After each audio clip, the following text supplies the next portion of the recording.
Hello everyone and welcome back to the channel. This is probably going to be one of, if not the first time you've heard me speak in a normal voice and not in a whisper. I thought I would mix it up today. I wanted to discuss and review The Silverblood Promise by James Logan. I couldn't remember the author. I'm like, oh my god, what is it? Can I read it backwards? So, if you're new to the channel, I normally do ASMR. I talk like this and tap on stuff. But I thought I would do a proper book review. I wanted to test the algorithm, see how this goes with getting out to the masses, and just to see if you guys enjoy it. I am obsessed with fantasy. This book shelf behind me is like one of 7 shelves in my house. I have about 300 something fantasy books. And I'm not a part of a book club, and I want to be.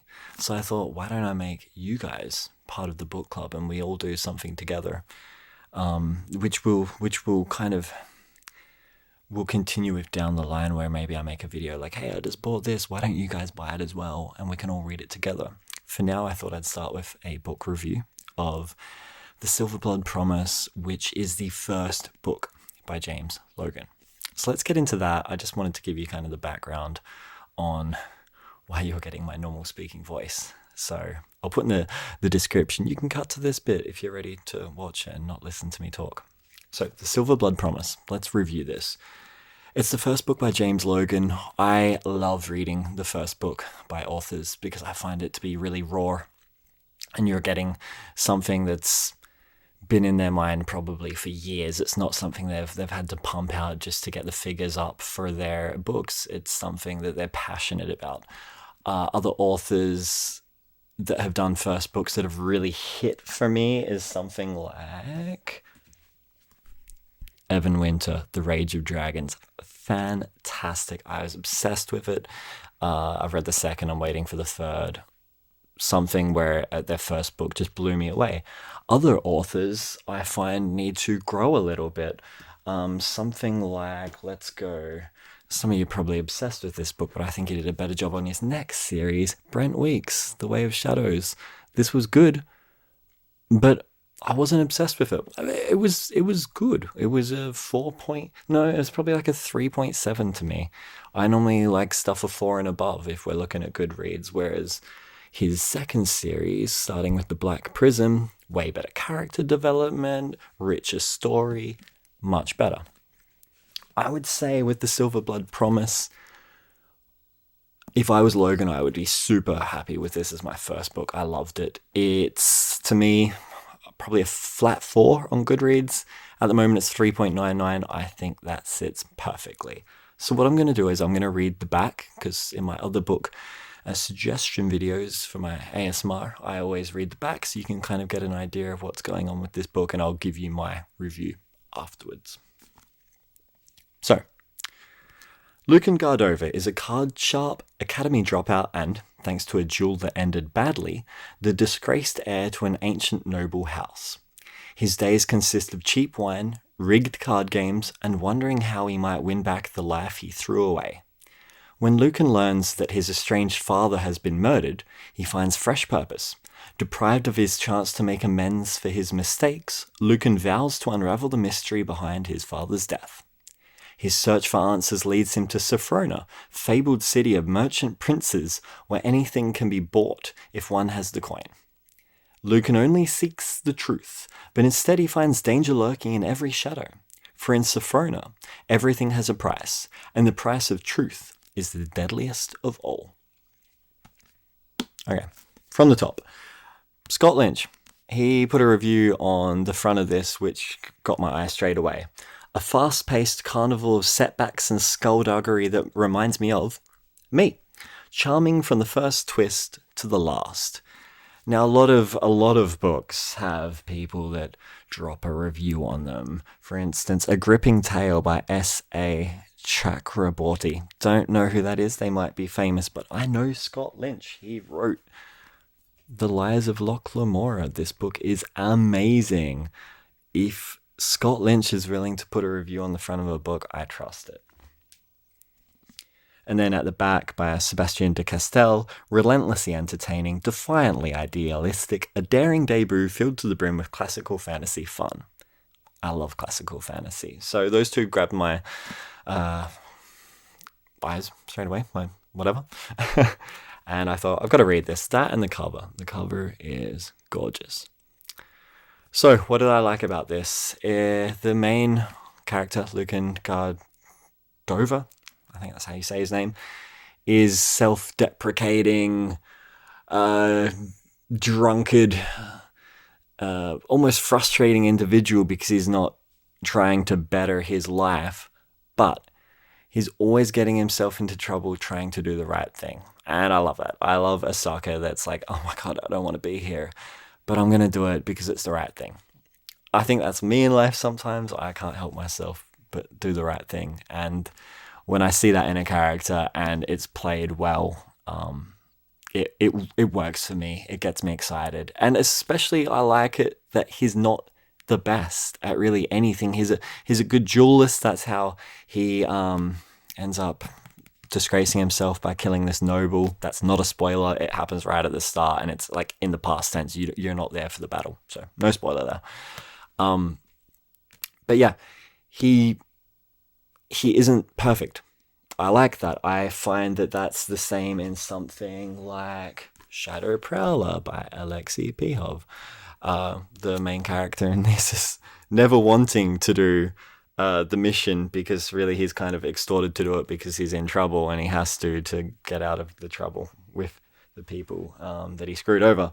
That's kind of like this. He didn't specifically get forced into finding his dad's or father's murderer, but he has nothing else going on in his life, and then he makes a Silverblood promise, and he has to now because he's that sort of guy. There's a couple of cool little side characters in it, Flea and Ashra. I won't say much about Ashra, that might spoil something, but Flea becomes more of a prominent character later in the book, and it feels like a father-daughter combo, and I think they start to feel that in a way, or maybe a older brother, younger sister, but I would say more, let's call it uncle and niece combo. And it's beautiful. She'll punch him in the leg, and she's a little ruffian and a little rogue, and she's a thief, and the way she operates is not in like a prissy manner or someone that needs a father figure, but she almost wants it without knowing she wants that sort of person in her life because she's never had that. She's never had that love, and she gets that from Luke, and I really love that. Think The Last of Us with Joel and I can't think of her name, Abby? Yeah, they work really well together, and Flea and Luke can work really well in this. It's classic fantasy, but it's not in that classic world-building sense. This isn't something like Robert Jordan, The Wheel of Time, where you can picture all these cities vividly. You're really only in Safrona for most of the book, but it does end with, of course, it's a trilogy. I'm assuming it's a trilogy. It doesn't say it's a trilogy, but it's going to be multiple books. They always are in fantasy. Probably a trilogy. It does end that they're going off to another city. So I'm looking forward to exploring more of the world. And if I open this book, I don't believe there's a map. There's not. Most fantasy books have a map. This doesn't have one. A little bit different. So it's very city-based. Why are you reading this as I waffle on? You're reading it for the characters. You're reading because it flows. It's like a murder mystery, right? He's trying to find his killer. He keeps getting to the answer, and then there's another, I've got that, but now I have to go and find this to get the answer to that. And without going into detail, it's there's different paths he has to get to find the answer, which he still doesn't. The next book continues on. I don't feel like that's a spoiler. It's like what drives this whole series. So if you want a fantasy book that is mostly in the POV of Lucan, and I say if you want that, because some people find there's just too many characters in fantasy books and they can't get their head around them, and it's so much going on. And if you want something where you don't have to think too much, you don't have to remember, oh my God, what did that character do, and who's that, and what's this city? It's one city. It's one main character with a couple side characters. Easy to follow. Fun. I smashed this book out in... I got back from Europe on Friday and I finished this on Saturday. And I started this book about then. So it took about a week. And I was working a 51-hour week. So I didn't have that much time to read. But it just flowed. It flowed really well. It's not groundbreaking. The magic system barely gets spoken about. There's a little bit of magic in it. I'm looking forward to exploring that more. There is the Pharaon. I don't know quite how to say that name. This lost civilization that has relics in this world that people find and don't really know how they work. Some people figure it out. And so there's that. And that's going to be, I can tell, explored more in the following books. And so I'm looking forward to seeing and discovering more about this magic, but it's not like that much going on. There's some scuffles, but there's not any crazy epic battles, which I normally love. Something like The Rage of Dragons has so many cool battles, but it's a murder mystery. It's fun. It's gripping at times, and the characters are just sort of almost your best friends in a way. So that's why the title of this video is Raw Dogging a Book Review. I don't write. This is how many words I have for this book review. The characters' names, murder mystery, couple things to remember. There is some incredible book reviewers out there. Look on Goodreads and look at the top reviewed people, and they write these beautiful, eloquent reviews. I have friends in publishing. They're incredible at describing these things. I just want to sell you on the fact that this is fantasy. It's fun. It's something you can pick up even after a break and like smash out tons of pages, because it's not heavy writing. It's not heavy writing at all. You're not reading Stephen King, The Dark Tower here, which destroyed me. You're not reading something where you're going to hate the character. No offense, Karen Miller. I hated this book. Hate's a strong word. This is the worst book I've ever read, I feel. Although I'm very fussy at picking my books, so I rarely pick a loser. But this, easy reading. I gave it a 4 when I started this review. I think that's unfair. I'm going to give it a 4.1. I think it deserves a 4.1 just because of how enjoyable and happy I felt when I finished it. And I want to read the next one.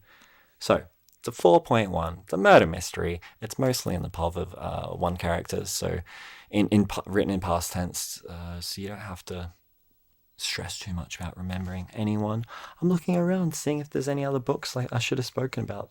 No, the books around me, I love to talk books, so any excuse to pull some up in front of you, I will. Guys, please, let me know what you thought of this review. Normally I whisper, so what could I do better? This is my first spoken book review.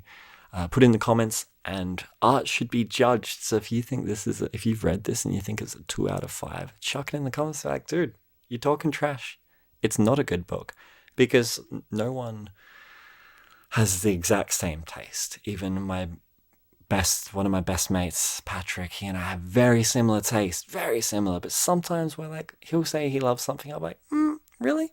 Most of the time we're on the same track, but not always. So let's have a discussion of this in the chat. The Silverblood Promise. I take criticism well. I listen to advice. If you're one of my regular subscribers and you're like, dude, go back to whispering. You should not be talking. This is an ASMR channel. Go make another channel for that. Put in the comments. I could happily try a new channel and keep one for ASMR and one for book reviews. That actually might be a great idea now that I say it out loud. So yeah, give me any feedback you want. This is a long-winded book review. It shouldn't have been like that. Might be quicker next time. Might not. I feel like I just had a lot to say.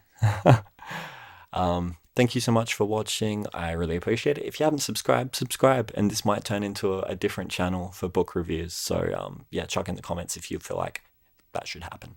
Also, yeah, any feedback on this, any feedback on one of the books I showed. I don't even think I showed this one. This was Miles Cameron's first book, The Red Knight. It was really good, but you get bogged down at times. His second series, Cold Iron, just had faster character development, beautiful little world created, and I found that was a better book. This is a case of first book's not always as good as the second. First book Yet, like, the second series is better. It might be that James Logan's next series is even better than this. But it's a great debut, well worth the read. That cover art alone, that's what caught my eye. I was like, oh my god, that looks good. So yeah, anything and whatever, chuck it in the comments. I'm going to log out so you don't have to listen to me anymore. Thank you so much for watching, and I'll see you next time. Goodbye.